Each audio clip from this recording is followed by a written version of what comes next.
Welcome back to Breakfast with Bob. We're at the 2xU New York City Triathlon. My name is Bob Babbitt, and we are part of the Lifetime Fitness Series here.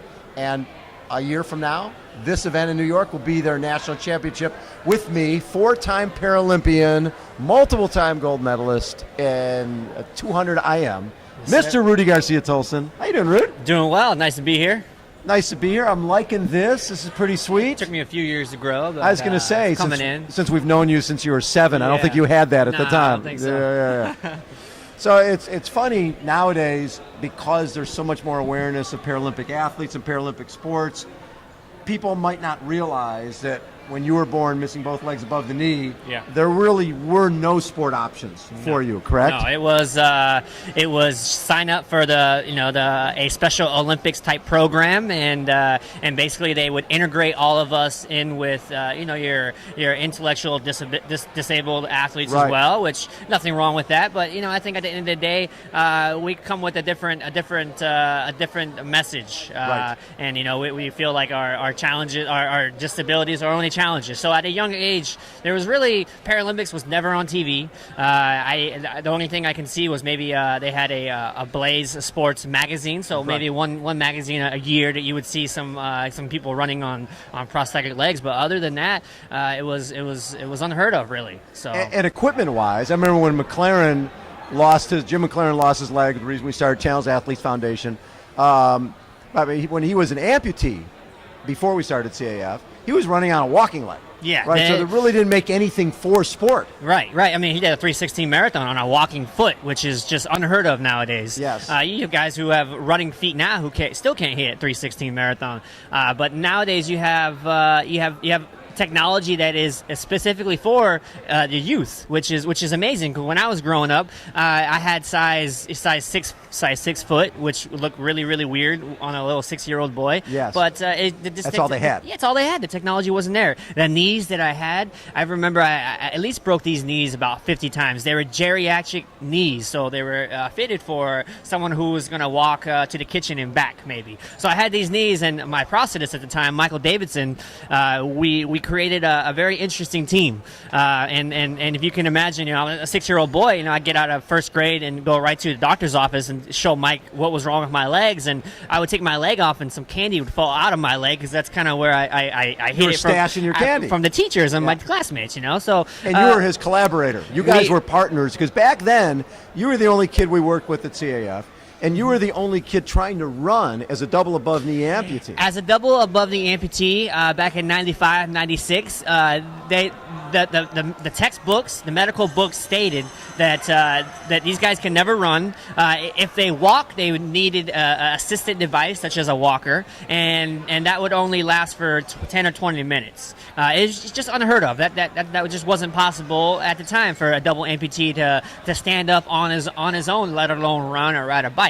So me and Mike, we created a very interesting team, and Mike was fresh out of prosthetic school, and I was fresh out of the operating room. Yes. And we for the first year, I went back to Mike's office at least 50 times in that whole year, trying to figure out how to make things work, because I just wanted to be a kid. You wanted to play. You wanted to skateboard. You wanted to jump off a wall. My whole life, I watched my brothers and sisters from my porch or the window playing outside on the street, playing football, riding their skateboard, and that's all I wanted to do. It had nothing to do with going to the Paralympics, doing an Ironman, nothing like that. I just wanted to be normal. I just wanted to go outside and be like everybody else. And in that process, the legs took a beating. And you broke them, 50 sets, you think? At least. And the legs that I had, they were the basic insurance legs that my parents could afford. Right. My parents were not rich. I grew up in a trailer park. My dad was a full-time cook, and I never had my own bed until I was 13 years old. It wasn't Gordon Ramsay. Your dad was a cook at a truck stop. At a truck stop. Right, yeah. So it was, we were rich in family love, but the prosthetics that I had, they just weren't keeping up for me. They weren't designed for a little boy to jump over a 6-foot wall, to play football, to play tetherball. And so at that point, I was I thought to myself, I went through 15 operations. I got my legs cut off by my choice, and now I got these at the age of 6, and now I got these these robot legs that keep breaking. Like, this is not how it should be. So when you're getting, as a low-income family, first of all, anything to do with sports isn't covered anyways. Nothing. But your regular walking around leg were issued by the state and were held together with bungee cords. Bungee cords on the knees. I had to wear a belt that kept my legs on. They were very uncomfortable. They were very heavy, but I didn't care. I got my first pair of legs, and I was happy to stand up. It was a very, very interesting experience for me to stand up and being able to walk in my house and see what was it like to see on top of the table. So your whole world vision was basically crawling. Because your legs, had pterygium syndrome, so your legs didn't straighten out, and they couldn't operate. Right. So your options were you're in a wheelchair, you're crawling on the ground, and that was your life. My parents didn't want to operate at birth. At birth, the doctor said we should amputate above the knee of both legs, and my parents said no. I don't want to cut my son's legs off, and then him to come back 20 years later and say, why'd you do that? Why'd you cut my legs off? Yeah. Why couldn't you wait? So 15 operations later, I grew up fast. When I was 6 years old, I understood that I was different. I have two older brothers, two older sisters, and I knew that I was different. I had to spend a lot of time in a hospital. So at that age, I had to grow up fast. I had to make a decision that some people find difficult, which was to cut my legs off. But for me, it was black and white. It was either you were excited. Oh yeah, for me, I remember on the night of the night before operation, it was like Christmas for me. I was obviously nervous, but I was very, very excited because I knew that this was going to be the next chapter of my life when I can finally walk. Whether they was going to work or not, I didn't know. But the most important part was sometimes you have to have people who believe in you before you believe in you. Yeah. Your mom, who is a saint, for her to call up Michael Davidson, the prosthetist, and say to Michael, listen, Rudy's missing both legs above the knee. When's he going to run? When's he going to play like the other kids? And Michael's like, lady, he's on stilts. Yeah. He'll never run. Yeah. He might be following the medical textbooks. Maybe he'll be on a walker. But eventually Michael acquiesced, and Sandy came in with you. Yes. And you're doing a handstand on the walker. Yeah, the walker was my jungle gym. I was playing around with it. I do handstands on it. I was just excited to be able to finally not have these. I tell people my chains. They were chains. They cut my chains off, and that's when I was finally able to run around on my knees. And I remember as soon as I got out of the operating room, they sent me home with cast that went over both of my legs. And of course, I had stitches that were still healing on the back of my legs. And they told me don't walk on these. But as soon as I got home, I was running around. I had to go back at least once a week to get new casts because I kept making holes in them, just running around in the sidewalk or whatever. And so at that stage, when my mom took me in to see Michael, I looked at Mike and I see this 20-something-year-old guy fresh out of school, and he looks at me, and I think that's when he realized that if my mom wants me to run and I want to run, he's going to have to figure it out one way or another. And in his mind, he wasn't thinking, I'm going to make him into a runner. I'm going to let him be a kid. I'm going to set it up for him to have legs. If he breaks them, he breaks them. We'll figure it out, and that'll help the next kid. So for you, early on, 7, 8, 9 years old, you get connected with Challenge Athletes Foundation, and you were the only kid. Only kid we worked with. And really the only kid Michael was working with. And I'm sure you didn't realize it at the time, but when did you start hearing from families saying, my son's also missing legs above the knee? When can he run? How can he run? Right. My whole life, I grew up until I was about 13. I never met anybody else who was a double amputee, who was a kid like me, who was a double amputee. Right. So the whole time I thought I was the only one. Why me? Why am I the only one? And then I remember the first other boy that I ever met who was like me was Roderick Sewell. Yes. And when I met Roderick, it was like we instantly connected. We were like brothers, from another mother. And we hit it off. We had something to relate to. We could understand each other. And around that same time was when, I started getting notoriety. I was on Oprah. I was on the Disney Channel. You were with Steve Young. You were with Sean Astin. With Robin Williams. Yes. And it turned into this much bigger purpose in my life. Of course, I didn't know at the time, but around when I was on Oprah, I got introduced to my prosthetist, Michael Davidson. His brother is also a prosthetist. Yes. In North Dakota, and his brother had a little 4-year-old boy by the name of Jake Frank, Yep. and his mother saw me on Oprah and said, they told me that my son will never walk and run, but I see Rudy on there doing all And he's this. got the same thing that Jake has. Got the same thing that Jake has. So we made that connection, and a few months later, I flew out to North Dakota to meet Jake, and I could tell for him it was it was like meeting his longtime hero. It was like again, we made that connection, and we understood each other. Even when he was 4 or 5 years old, we had that amazing connection, and then of course now that turned into, we just had that CAF race in La Jolla. Was it 23, 24 years? It was the 23rd annual. What, we had 23rd. 140 kids out there? 140 kids. And back when I first went to my first SDTC, when I was 8 years old, I was the only kid. And now we have over 100 kids, which is just amazing. For me, those are my gold medals. To me, that is much more valuable than winning a gold medal at the Paralympics, than finishing an Ironman. It's being able to be a role model to these young kids, to show them that I'm just like you, and if you want to go out and do an Ironman, if you want to go to the Paralympics, it can be done. The path has been paved. The path is there, and a lot of it has to do with believing in yourself and having people around you who believe in you. And when I first got involved with the Challenge Athletes Foundation, it was a great connection, because they believed in what I was doing, and now we have over 200 kids out there who are running around with 2 prosthetics or 1 prosthetic. So it's grown. It's interesting because you were sort of our guinea pig. Yeah. When we started CAF. The whole idea was we want our athletes to look powerful. We don't want them to look sad or sympathetic. Right. And you were really one of the first photos we did of you in front of the Ingram Bridge, hands on hip, right? Legs in right there up front. The hero shot, basically saying, yeah, I'm different. Yep. Yeah, I've got these legs, but yeah, I'm going to kick your ass. Yeah, Tim Man-20 took that shot back when I was 8 years old, and I never really understood why he wanted me to pose the way he wanted me to pose, but when I seen the photo, I understood, and really, just off of that photo, he gave me a lot of confidence. He showed me that I could look be like powerful. I could change people around me, and so from that one picture, it just it grew, and like I said, there's hundreds of kids out there now. So when you were swimming, obviously you're swimming, and that was your first sport, with kids who have legs. Right.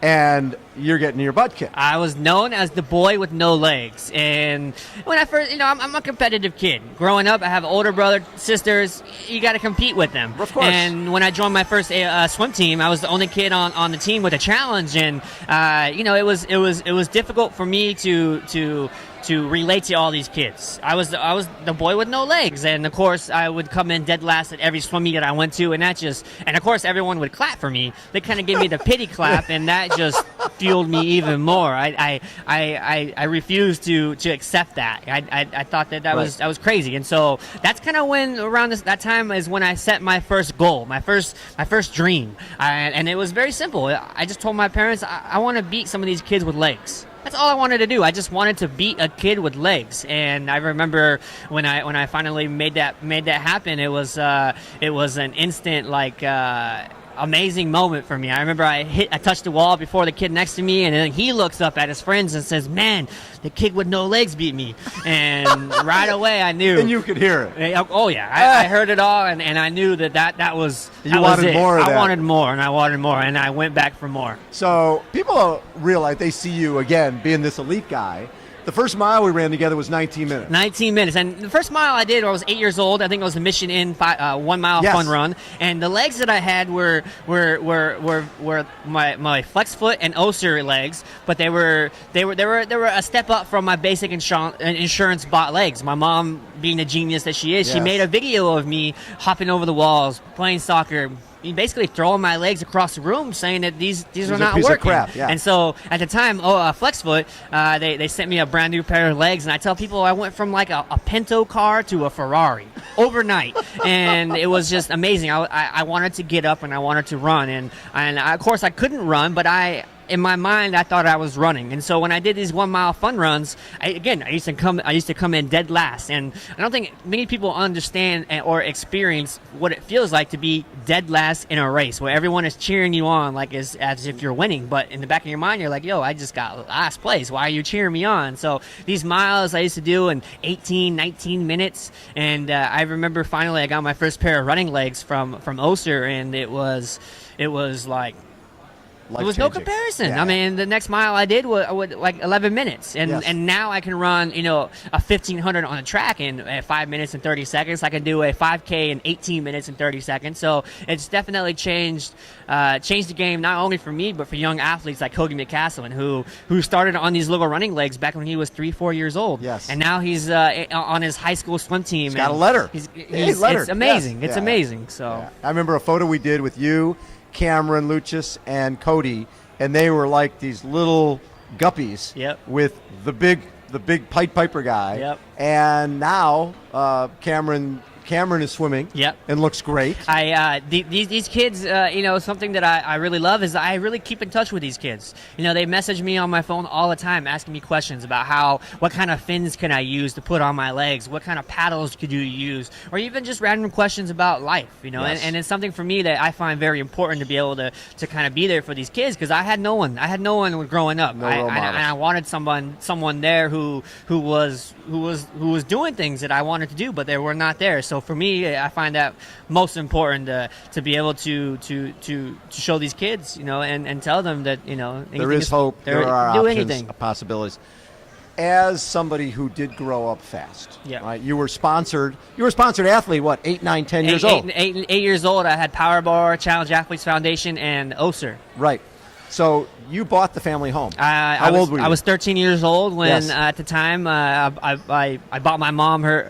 I tell my mom I bought the house for her, but that's when I basically made enough money to put a down payment on a house. And even back when I used to live in a trailer park, I was the one paying rent. So you were paying the rent. It kind of brings a different aspect. At the time, I didn't know, Right.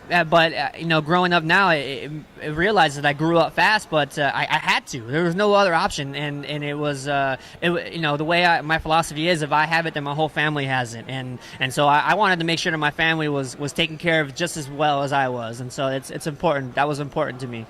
You go to 4 Paralympic Games. Yeah. You start out when you went to Athens, and I think you surprised yourself. You yeah. win the gold medal, Oh, yeah. and you went, what, 10 seconds faster? I went about 10 seconds faster in the prelims that I ever gone, and making the team in 2004 was a long shot. I knew I had a long shot. I ended up getting disqualified in the finals at trials in my main event, so I thought for sure my chances were over. Come time for the announcement of the team, I ended up getting a wild card slot. So I didn't make the cut, but they gave me that because they'd seen something in me that Right. I didn't know. So here I was. I was 15. I turned 16 at the games, and I remember swimming on day one was a 200 individual medley. I got up on the blocks and.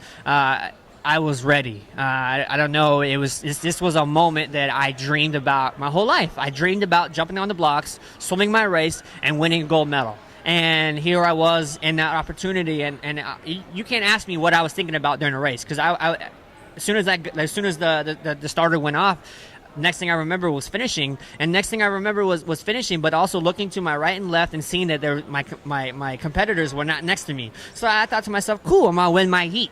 Sure enough, I hit the wall, I turn around, and I see my name with the time 2:42:20, and then next to it said WR, and I thought that there was no way that was real. Like this can't be happening. And I got out of the pool, and my teammate Erin Popovich was right there. She was about to swim, and she gave me a big hug, and it was just an unreal moment. And of course, you got to come back for finals and seal the deal. Yeah, exactly. So I came back for finals. I ended up winning the gold medal at my first Paralympic Games, and really that showed me that I have a newspaper clipping that's when I was 8 years old that said I want to go to the Paralympics in 2004. And for me, that was a pivotal moment in my life, because that's when I really realized that if you set goals in your life 5, 10, 15 years down the road, and you think about your goals every day, you have people around you who support you with your goals, it's going to happen. It's going to happen. So it was amazing to experience that. You had a little card made when you were a little kid. A brave heart is a powerful weapon. You were like 7, 8 years old. Yep. That's still it still makes sense. It still connects. A brave heart is a powerful weapon. That's a mantra that I live by, and I think it's important. And this is something that I tell all my little mentorees, my young kids, that Your minions, my little minions. I tell them, Cody, Roderick, Cameron, Jake, these all these little kids. I'm telling them that it's okay to be different. It's okay to look different. And at the end of the day, it matters what's inside your heart. And if you believe in yourself, then that's the most powerful weapon out there. It doesn't matter if you have $1 million legs or $5 legs. The point is, if you believe in yourself, then that can take you a really long way. Rudy, always a pleasure. Yes, sir. Always a pleasure Yes, to spend sir. time with you. Congrats on everything you've accomplished. So now, coaching? Doing a little bit of coaching. You're going for another Paralympics. I'm going to make my last Paralympics in 2020 for swimming, which will be my, if all goes well, be my 5th Paralympic Games. And I think 5 is a good number. It's a good number. I'm happy with that. And hopefully if all goes well, I would love to retire in 2020, and then retire. 20 be 32. Right, I'll be 32, which is crazy to me. I started when I was 15, so Yeah. it was been a long journey, but it's just amazing to see how far that I've come with people who support me, who believe in me, and it's just I'm getting into coaching now. I want to give back, but I'm also really engaged in my public speaking, my motivational speaking. I think that if I can go to some schools or even some corporations and show these kids that the real disability is a negative attitude, and I think it's a powerful message that these kids can relate to. A lot of times when you have a challenge athlete kid, he can't relate to the Michael Jordan or the Michael Phelps because they're able-bodied. But then when they see somebody like me, they can say, well, shoot, they get it. If he can do it, I can do it. And so I find that my mission in life now is to inspire the world. Love that. Rudy Garcia has been our guest again. Breakfast with Bob. 2 times you New York City Triathlon. Rudy's doing the swim and the run. We'll see you out there. Yeah, so if you're out there, be ready. He's going to go by you. My favorite story with you was the New York City Triathlon a few years ago when you swam, I think, a 14-minute mile. 14-minute, I think so. so. Yeah, you were pretty excited about the 14-minute mile till I told you that Doritos bag that was next to you went 12. This is one of the only races where you're going to have a Cheeto bag or a log go by you in the swim, which is awesome. That's a fast swim, and I love it. So, Rudy Garcia-Tolson has been our guest. Hold on, everybody. We will be right back.